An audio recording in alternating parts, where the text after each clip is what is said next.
Geographers, in our last video, at the end of our last video, we did this. We made the United States sexy. Good job. And if you're just skipping around in videos and you're not following in order, and you're just starting this one, and you're like, "What sexy? What are you talking about?" Go back and watch the first video. All right, don't be hopping around. Be linear with this stuff. Watch video one. This should be video two by my count. So yeah, this is we're starting at the end of the last video. We have this beautiful United States of America, but we still have some issues. Yes, the projection slash coordinate system is good, but we still have this sickly pastel 1970s green color that I don't like. And also, it's just a map of some shapes. It's not telling me anything. So with this exercise, what we're doing, we're not just making a pretty little map. We're going to tell a story with the data, and we're going to extract actual data and turn it into information. There's a big difference right there. Data are simply their numbers or values or something like that. Information is what we really want, right? What do these numbers mean? And in this case, if you haven't figured it out, with a name like population up here, we're going to show the population for a certain moment in time within the United States. Okay, so how are we going to do that? Let's get in. How can we do something cool here? With this up here, go over to the contents pane, right click on states, and go to attribute table. And again, I mentioned this before, it's come up in other videos, but the attribute table, this is the good stuff in here. This is what really makes GIS GIS. It's that we don't just have the shape of the state of California, but we have data connected to California. And as you look at this table, you can see we got a lot of data, not just for California, but for everybody. Numbers galore. And there's a reason why I'm giving you this file here. This is useful stuff. Hold on to these things. When you're done with this project, you get a grade for it, you pass the class, like great, but hold on to these little geodatabases. Keep them saved on your computer or in the cloud or whatever, because there's a lot of valuable stuff in here. For every single state, we have the actual name of the state, right? So I could, if I wanted to, label it and have all these things labeled here. I could even use the abbreviations, right, to make it simple. I got a lot of, just kind of locational label stuff. But the good stuff starts here with this POP 2020. Okay, and that stands for, if it's not obvious, population from the year 2020. We have over here POP 2010, right? So the same concept, but from 10 years prior. And this is from our decennial census count in the United States. So every 10 years, we have a big push to figure out how many people we have in the country, where they actually live. This is important for allocating resources and making sure we have enough congressional representatives and all sorts of stuff like that. And we do updates in between. We can get, numbers for years in between every 10 years, but this is the big push. So we have these two counts. And so you can see this first one, Alabama, that population in 2020, it's increased since 2010. Just kind of skimming through here and looking at all this, looks like everybody increased between 2010 and 2020, but who knows? I mean, we could map that. We could go in. We're not going to do this now, but we'll get into calculating stuff in these tables later on. But you could calculate the percentage in terms of change, and then we could map that stuff out, right, and see like where was the most growth between 2010 in 2020, or we'll see, did anybody have negative growth? Did they decline in population numbers? So there's cool stuff we can do with this. And also, if you continue over, you can see white, black. I believe this is American Indian slash Eskimo is what this one stands for. Asian, Hawaiian, Pacific Islander, and so on. So we have, racial data. Now it's clunky in here. Like Asian always cracks me up because what we're saying, is the entire continent of Asia. Literally billions of people, and people who have nothing in common whatsoever, other than they're attached to the same continent. And you can see, like with this, I would assume if you're of what we would consider to be Middle Eastern descent, does that mean you're Asian? Because technically, it's like Southwest Asia. I guess it's lumped in there. Is that useful? I don't know. But here's the problem. Like we realized how clunky this is, and we've gotten more nuanced with some of our, racial and ethnic data collection with census collection stuff, which is good to be nuanced about that. At the same time, it can be almost unusable because it's just so nuanced. Because your racial background or your ethnic background or whatever that can be complicated, right? And we get a multiracial folks, which we do have here, but it's a case where it can be unwieldy. But at the same time, if we're too simple, like here, we might not paint a good picture of really what's going on. But if we get too complex, then we're overwhelmed and we can't do stuff. It's complicated. There's a lot of thought that goes into this stuff. But that said, if you need to make a map, looking at where different racial groups are located throughout the country, you could map it using this. And if you continue on, we have less problematic things like age stuff. I was going to say, like, male, female, gender, biological sex, all that stuff. That's a, we'll skip that. But look, age.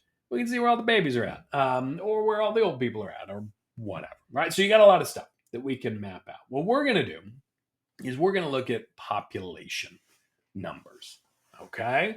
And so we're going to be using the data from here. We're going to use the more current 2020 data to map out population in the United States. Okay, that's the goal. And I'm going to demonstrate a few different ways we can do this and why we would do certain things and all of that. And to demonstrate, you don't have to do this. You can, if you want, you can close your attribute table. I'm going to reference it in the video. But I just want to be able to see the table and the states, so we can see the changes in what we're doing. So I am going to change symbology, which a few different ways to do this. Right click, go down to symbology, but also the easiest way is just left click on the little thing right here, that greenish swatch that they have. And so I left click on that. You've done this already. I've got these options here. I can change the color this way, but I don't want to do this. I don't want just one single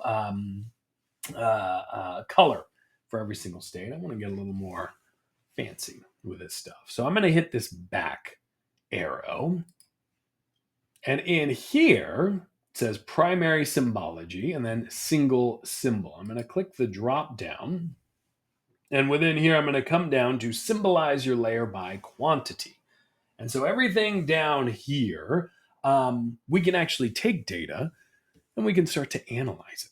Okay. And the nice thing is the computer does a lot of this work. It used to be pre-GIS and pre-computers being what computers are today.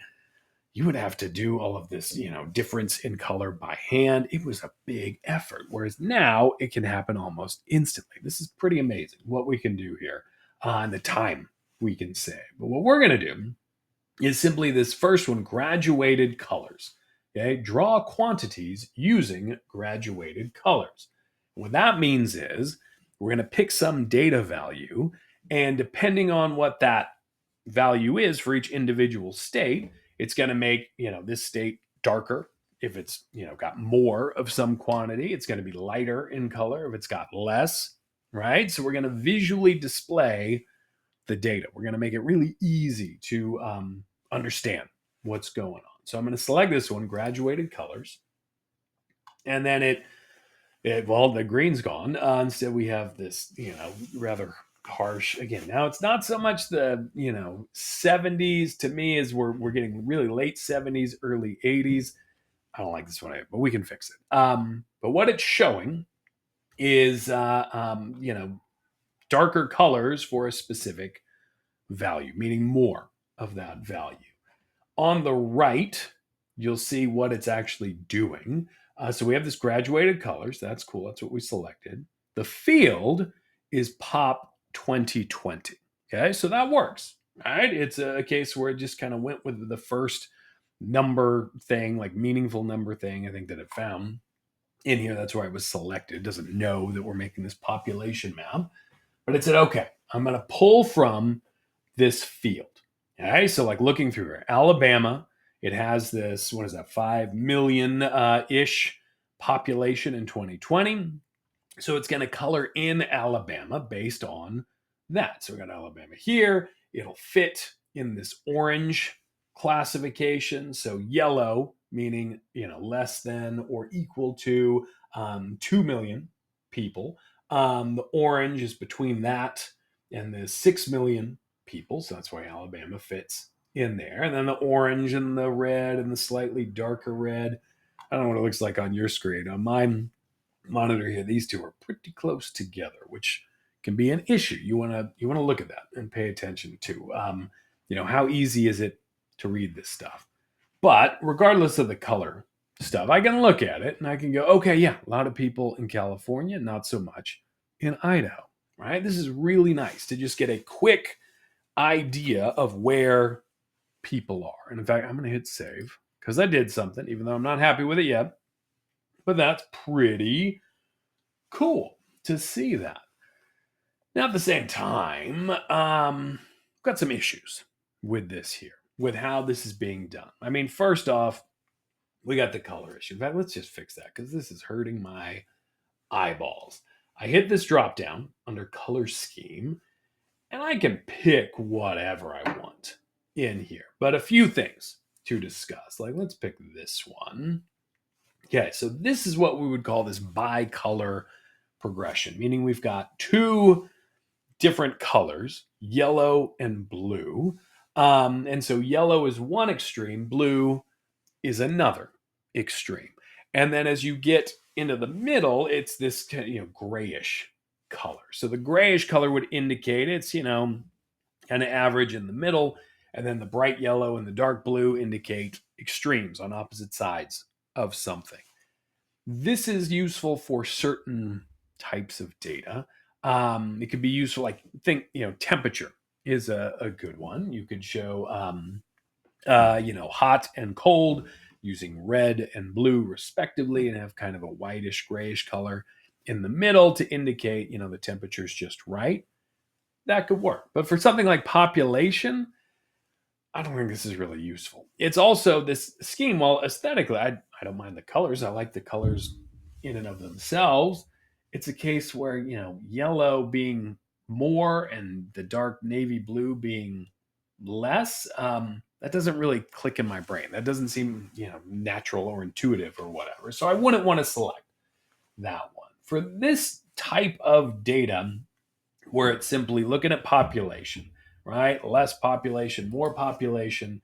I want a single hue progression, meaning I want to go from a light version of a color to a dark version of that color. So like this blue thing right here, gorgeous. Not only does that please my eyes and not hurt my eyeballs, but it's pretty obvious, less to more, right? Without even looking at a legend, paying attention to what's over here, I'm just naturally going to assume that states in this very light blue color, not a lot of population. States with the dark blue color, a higher population, right? So that would work for me. And you don't have to pick one with the blue. Look through here. You could be, if you're like, I want something that looks dirtier, use the brown, right? Although, I mean, this could look slick if you're trying to make it look old-timey. If we're doing a population map from the year, 1840 or something like that, that might look cooler, right? Think about what's the aesthetic you're going for, not just the sexiness of the shape of the country, but what color scheme do we want? But the main thing being, pick something that is this single color progression, right? So that it's clear. So I'll just, for this, I'm going to go with the green. That pleases me. It's cool. Fantastic. So I'll hit save because I'm cool with that. So, all right, got something looking good. We got a clear indication that California, we got a lot of people there. Texas, we got people. Florida, not so much, but still good amount. Illinois, some of these places got a lot of people, but there's a problem with this. In this case, we're simply looking at raw population numbers, right? And the kind of the idea is like, California and Texas, these are big geographical areas. So they might just have more people simply because there's more space for people to be in there, right? But when it comes to actual the population density, right? How tightly packed in are people? Maybe that's not the case. I mean it is. We got a lot of people in California, but still, the idea just mapping out raw population numbers is rarely useful. Okay, at least in terms of comparing one state to another state. Instead, population density is a useful thing. And fortunately, in here, we actually have that in the attribute table. This pop 20 underscore square miles. That's what that is, right? So it's the population divided by the total size of the state to give us a sense of not just how many people are there, but how crowded is this place, or how empty and open and spread out is the population. Okay, that's the idea. It's a way to kind of account for the fact that we got some teeny tiny little states over here, right? Rhode Island is never going to have as many people as California because it's tiny and you can't physically fit that many people in there. But at the same time, it might be incredibly crowded. It might feel just like, being living in San Francisco, if you're in Rhode Island, because you've got a lot of people packed in. Okay, that's the idea with it. So we have this field here. If we didn't have this, we can calculate it in a few ways. Once we get into how to like do these field calculations, you could make this in here. You also have this option, this field here. You could leave it at pop 2020. And then under normalization, where it says none, you could scroll down and see. I don't know if we have area in here. Oh, okay, shape. Oh, we have square miles. Perfect, right there. So I could do it this way, okay? Which changes our map, the way it looks, right? You see how that changed? Let me go back to none. Okay, the map changes. We're messing with the data in here. Let's go field, since we already have it. We could also do that. Same map that we're looking at. Okay, so that's two different ways to do this. Again, with the population, let's go up here, 2020. I can use normalization to divide it by, in this case, square miles, or it gives us down here just the shape area. Let's see, does it makes the same map effectively, but we can do square miles like that. Okay. So we can get to it a few different ways, but the idea being what this shows is like, yeah, all right, Texas, yeah, you got a lot of people, but it's because you took a lot of land right there, right? I mean, you can feel cool, like, oh, there's so many of us, but I mean, come on, we got a lot of people. Yeah, we got a lot of space, but we got a lot of people. Why? Because it's gorgeous out here. No offense, Texas. Of course, no offense whatsoever. I love you. But yeah, I mean, come on. But then look, like New Jersey right here, right? Darker Massachusetts. We've got some of these New England states where, yeah, tiny, but they actually got a lot of people jam packed into this space, right? So that's an interesting way to look at it. So we're gonna do our population from 2020 divided by square miles. That's or the population per square mile. That's how we can say that. So that's the map we want. So I'm going to hit save because I did something cool. And you're going to want to make sure before you proceed, before you continue, make sure this looks good. Make sure it's just like you want it. You're not going to change colors or do anything different. So get the US looking sharp. Okay. Make sure it's this, field pop 2020 normalization, square miles in here, or you can just, have this as none and pick the pop 20 square mile one. Doesn't matter. And the method, leave it at natural breaks. We'll talk about that. It's probably in future classes where we break this down, what these things mean. It's just different ways to classify data, a little more than we need to deal with right now. And in this case, this is a perfect choice for what we're doing. Class is 5, leave that. So the main thing is make sure it's the right values, pick the right color, and hit save. Okay, and in fact, with that said, I'm going to make this the end of video 2. And then in the next video, we're going to make sure we don't forget about Alaska and Hawaii. And we'll also get into your layout. Okay, how you're going to make this into a gorgeous map showing population. Okay, so save what you got and click on that next video.